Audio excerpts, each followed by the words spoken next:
Hello everyone and welcome to the Deercast. Normally you join us on our sort of hunt footage videos mid-flow, as in we're sort of already out in the field.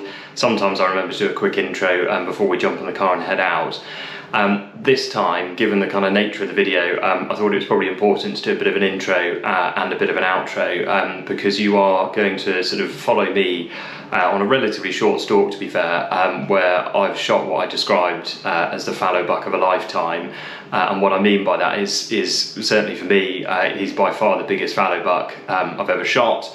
And I think that probably needs a little bit of an explanation as to why he was shot, because it's not something we sort of typically do, or it's certainly not something I typically tend to do, partly because shooting male fallow doesn't do a huge amount for altering the population size. They're an absolute nightmare to extract, and also they're important just to leave in place for the breeding, especially if they're good quality animals. So I'm going to wheel myself back a little bit because I can actually show you what the fallow buck ended up looking like. This has been prepared by a friend of mine, Kieran. He has a sort of taxidermy and skull preparation business, and you can see he's done an absolutely stunning job on this lovely fallow buck. As I said, this is by far one of the biggest, is the biggest I've ever shot. Yeah, we're going to let you watch the footage and then you're going to rejoin me at the end and I'll explain why I shot this fallow buck, because it's not something I typically tend to do and probably not something I'm likely to do again. So hope you enjoy the footage and we'll catch up with you in a mo.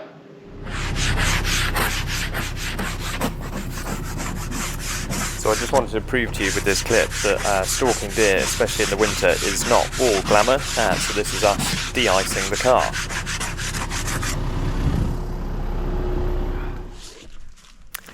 So it's about 8 o'clock in the morning here. We've already been stalking for probably an hour or so. We started out on some nearby fields looking for some fallow does. Sadly couldn't find any, just one of those mornings where they were clearly somewhere else.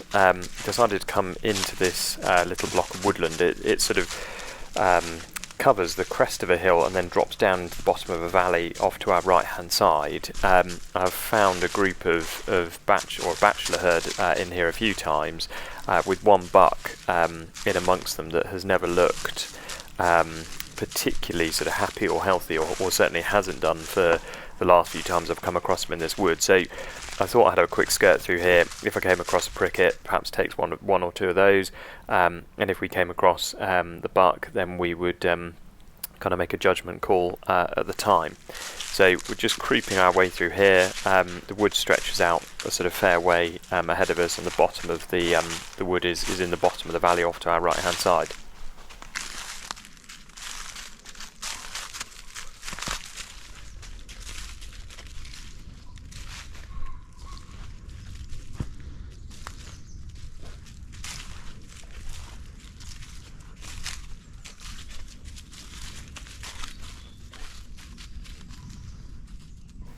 So creeping through this wood was actually pretty tough going, because as you can probably hear, there's quite a lot of leaf litter on the floor, and we'd had a fairly decent frost the night before.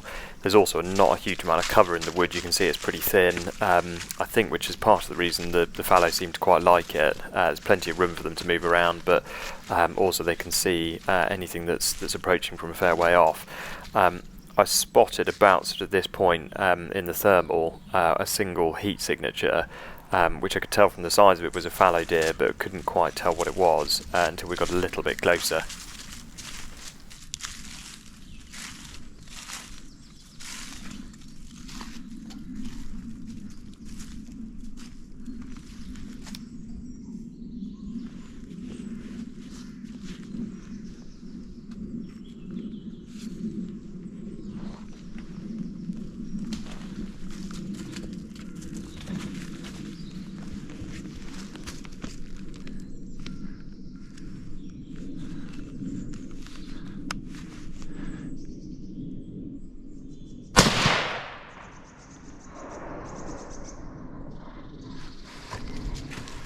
Nice solid shot report from the 130 grain Fox bullets.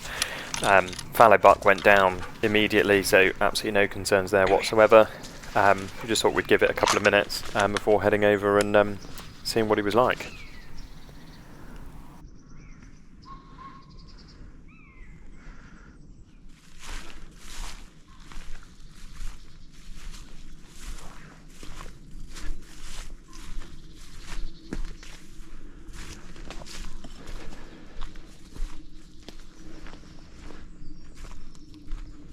You can see quite a lot of tracks running through this wood, which are all from the fallow. They like to sort of settle in this wood, and then in the mornings and evenings venture out onto those fields you can see just ahead of us. So it's quite a well used wood, and these are quite well used tracks.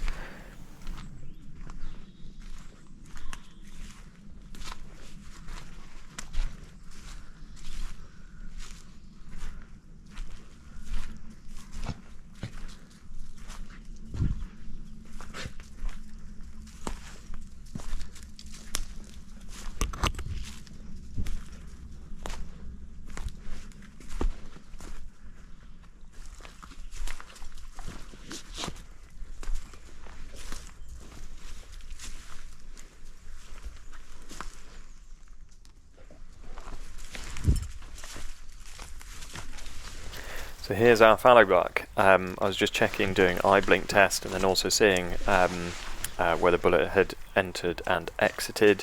Went for a high neck shot on him, and it sort of went in just below the kind of jawline, and then out through the back of the bottom bit of the skull. So sort of both spinal cord and the bottom of the brain cavity was sort of completely destroyed. So you'll have just seen we're creeping through these woods here and just spotted this lone fallow buck. This chap down here, he's less than 100 metres away, so shot him just sort of high neck basically.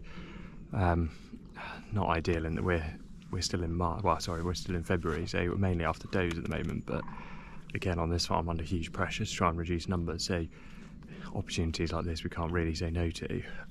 It's still relatively early, and as you can probably see, there's a relatively good fog around. So actually what we're going to do is bleed him, and then we'll carry on and see if we can't get into a group of does. So there you go, everyone. That's the footage just there. Probably not the best quality footage. All of the footage, or the vast majority that we put up of hunting, is normally either me or Harry out on our own, and so therefore we're reliant on sort of GoPros on our foreheads.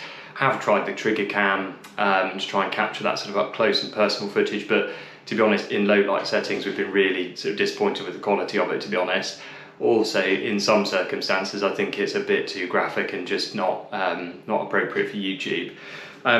Anyway, so our fallow buck, for us here in the Chilterns, this is a really good quality buck. You can see sort of not a lot of, or no fishtailing really, on either side. Nice big sort of palms. He's not quite symmetrical, or he isn't symmetrical on each side. You can see that this one is quite a bit shorter and smaller than that size, but otherwise, for what we have sort of up here, a really sort of good quality head, and you can see sort of not horrendously old either by sort of the size of his antlers and how high his coronets are off his head. So, as I kind of alluded to, not something typical for us to do in terms of shooting fallow bucks. Mainly partly out of really selfish reasons. I just don't like extracting them or getting them back to the chiller and then getting them to the game dealer. They're so heavy, big, bulky that they're just a nightmare to extract. And to be honest, as I said, if I had the choice between a fallow buck or a fallow doe, it would be a fallow doe I'd shoot every single time, because it would make far more of a difference to the overall population. That said, I've clearly gone out and shot a fallow buck, so why did I do it? Well, that particular morning we were out looking for fallow does.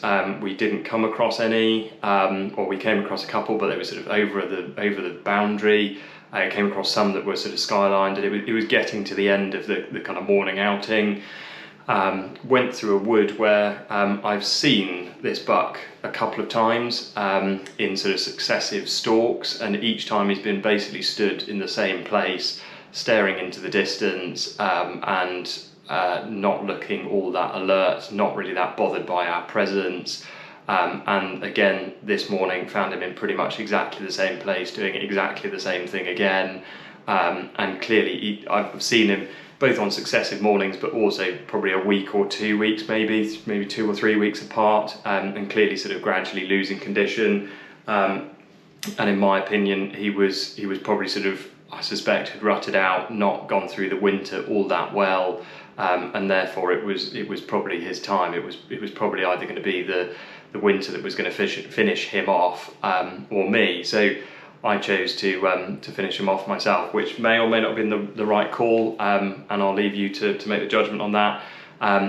Because of his body positioning, as it were, and the fact we were in woods, I chose to sort of high neck, low head shoot him, rather than try and body shoot him, and bullet basically sort of has gone in here just at the base of the skull, and again, because of the angle, knew it was going to come up through the brain cavity. So it was a nice, good, clean shot and easy, quick death for him, really.